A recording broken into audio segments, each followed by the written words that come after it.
सुबह 5 बजे जैसे ही अनंत अपनी आंख खोलता है तो देखता है कि रिया वही उसके पास अपना सर बेड पर रखकर सो रही है। तभी वो अपना ब्लैंकेट लेता है और उसके शरीर को उससे ढक देता है।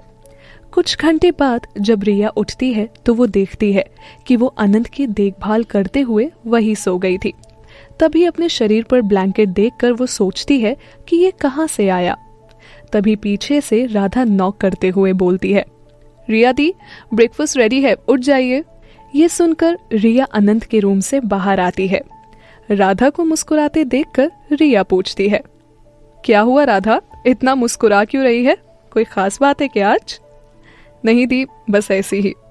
तभी रिया देखती है कि अनंत ठीक है और ब्रेकफास्ट कर रहा है। जैसे ही वो उसके सामने बैठती है, अपने ग्लास से ऑरेंज जूस पीते हुए उससे बोलती है, अब तबीयत कैसी है तुम्हारी? कल से बेटर फील कर रहा हूँ। No problem. कल रवि का फ़ोन आया था, मुझे लगा कि तुम्हें मेरी ज़रूरत है। जैसे ही घर आई तो देखा तुम्हें हाई फीवर था, बस एक इंजेक्शन लगाया और तुम ठीक। ये सुनकर अनंत शॉक हो जाता है और उससे पूछता है, क्या तुमने मुझे इंजेक्शन लगाया? कहाँ लगाया तुमने? डोंट से अनंत, तुम्हें इंजेक्शन से डर लगता है? थोड़ा सा।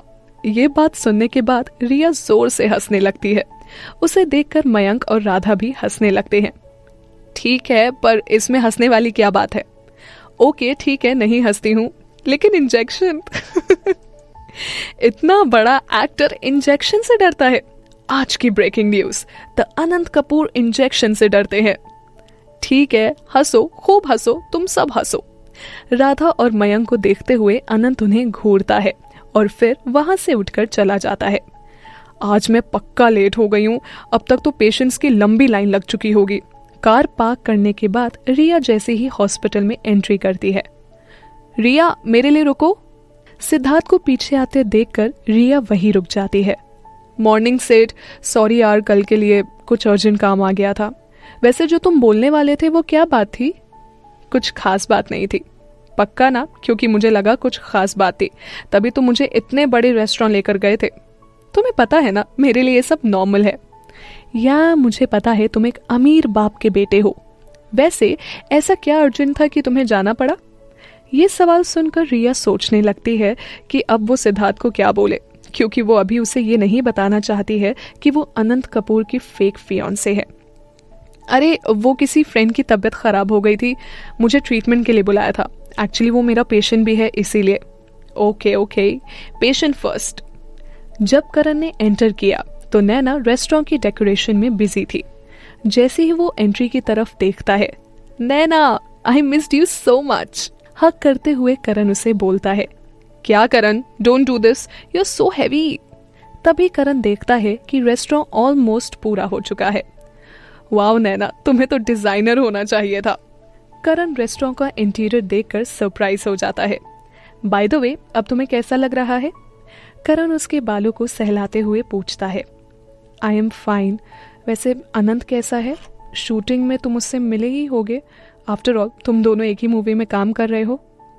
कल उसकी सेट पर तबीयत खराब हो गई थी, शायद तुमसे मिलने के बाद वो थोड़ा डिस्टर्ब रहने लगा है। हम दोनों एक दूसरे से बात नहीं करते, लेकिन नैना, वो हमारा फ्रेंड है, मुझे उसे ऐसे देखकर अच्छा नहीं लगता है। रिया के आने के बाद मुझे थोड़ा रिलीफ फील होता है, ये सोचकर कि उसके पास कोई है। तुम्हें भी पता है वो तुम्हें लेकर कितना सीरियस था। मुझे पता है करण, अब मैं चाहती हूँ कि हम दोनों इस बारे में बात ना ही करें तो अच्छा है। Okay your highness. ये बोलते हुए करण उसके सामने सर झुकाता है। अगर तुम दोनों लव बर्ड्स की प्यार भरी बातें हो गई हो तो हम कुछ काम की बात भी कर लें। पीछे से रेस्टोरेंट का शेफ बोलता है, क्या भाई, आप मेरी खिंचाई क्यों कर रहे हो? तभी बच्चे जैसा मुंह बनाकर करण अपने भाई को बोलता है, जो कि नैना के नए रेस्टोरेंट में हेड शेफ है। तभी करण का भाई नैना को देखते हुए बोलता है, यार तुमने क्या जादू किया है इस पर? जब से तुम इंडिया आई हो देख रहा हूँ ये पूरा बदल गया है। जब इसे रेस्टोरेंट का कंस्ट्रक्शन हो रहा था ना, तब इसके पास बिल्कुल टाइम नहीं था एक बार भी यहाँ आकर देख ले, और अब ये डेली आता है तुमसे मिलने के लिए। मैं क्या बोलता हूँ ना, तुम इससे शादी क्यों नहीं कर लेती हो? मेरी भी परेशानी कम हो जाएगी। क्या भैया आप भी, ये तो पागल है, लेकिन आप भी। ठीक है, जब तुम्हारी मर्जी हो तब तुम इसे हाँ कर देना, वैसे भी ये तुम्हें छोड़कर कहीं जाने वाला तो है नहीं। हॉस्पिटल में रिया डॉक्टर आदित्य के केबिन में उनसे कुछ बात कर रही थी। डॉक्टर रिया, आपको पता है ना कि नेक्स्ट मंडे आपका शो है? उन्होंने कुछ डिटेल्स भेजी है आपके लिए और कुछ स्क्रिप्ट भी है जो आपको याद करनी होगी। Thanks doctor Aditya. ये कहते हुए रिया अपने केबिन में आ जाती है। जैसे ही वो देखती है कि उसके केबिन में कोई उसका वेट कर रहा है। हे सिड, घर के लिए निकल रहे हो? आज कोई इमरजेंसी केस नहीं है, जो भी होगा वो मेरे जूनियर्स हैंडल कर लेंगे। मैं सोच रहा था आज वेदर थोड़ा अच्छा है, तुम बोलो तो कहीं आइसक्रीम खाने चले? बिल्कुल चलो, आज भी हमें 2 गाड़ी ही लेने पड़ेगी। मैं तुम्हें एक फेमस आइसक्रीम पार्लर है उसकी लोकेशन सेंड करती हूँ ताकि तुम ईजिली वहां पहुंच जाओ। जैसे ही रिया और सिद्धार्थ पार्किंग एरिया पहुंचते हैं तभी रिया देखती है कि उसकी गाड़ी के आगे वाले दोनों टायर पंचर हो गए हैं। इनको भी अभी पंचर होना था। फ्रस्ट्रेटेड रिया को देखकर सिद्धार्थ बोलता है, कोई ना, यू आर लकी कि मैं आज कार लाया हूँ, लेकिन मैं घर कैसे जाऊंगी? मैं ड्रॉप कर दूंगा रिया यार, इतनी सी बात है। तभी वो मन में सोचती है कि अब वो पेंट हाउस कैसे जाएगी। तभी उसे एक आइडिया आता है। सिड, तुम एक काम करोगे, मुझे मेरी फ्रेंड के घर छोड़ देना। मैंने बताया था ना कल जिसकी तबीयत खराब हो गई थी और मुझे उसके घर जाना पड़ा था। ठीक है रिया, तुम बता देना कि कहाँ जाना है। तभी दोनों आइसक्रीम खाने के लिए वहां से निकल जाते हैं।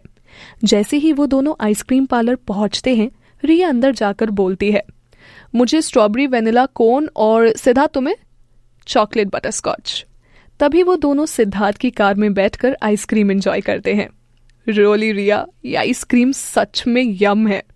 तभी सिद्धार्थ देखता है कि रिया कैसी छोटी बच्ची की तरह आइसक्रीम को एंजॉय कर रही है।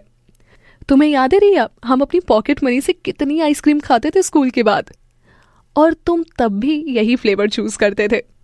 मुझे याद है, और कैसे तुम एक साथ 2 आइसक्रीम खा जाती थी। रिया, तुम्हारे लिप्स पर अभी भी आइसक्रीम लगी हुई है। कहाँ सेट? इस तरफ? नहीं, थोड़ा सा ऊपर। नहीं, थोड़ा सा नीचे। रुको, मैं ही साफ कर देता हूँ। तभी सिड अपनी उंगलियों से रिया के लिप्स को साफ करता है। उसके पिंक लिप्स को देखकर वो उसके और करीब आता है। रिया को ध्यान नहीं होता कि सिद्धार्थ उसके कितना क्लोज है। जैसे ही वो ऊपर देखती है, कोई उसकी तरफ की विंडो पर नॉक करता है। रिया, कम विद मी। रवि, तुम यहाँ क्या कर रहे हो? जैसे ही वो कार से बाहर आती है, अनंत को अपने सामने देखकर शॉक हो जाती है। यहाँ बस इतना ही। आगे की कहानी जानने के लिए सब्सक्राइब करें पॉकेट एफएम चैनल को और बेल आइकन क्लिक करके अगले एपिसोड का नोटिफिकेशन पाएं। लेकिन आप सारे एपिसोड अभी सुनना चाहते हैं तो डाउनलोड करें हमारा pocket FM app. Link description में है, जहां आप पाएंगे इस शो के सारे एपिसोड्स और साथ ही इसके जैसे और भी बेहतरीन शोज। तो देर किस बात की, अभी डाउनलोड करें पॉकेट एफएम ऐप।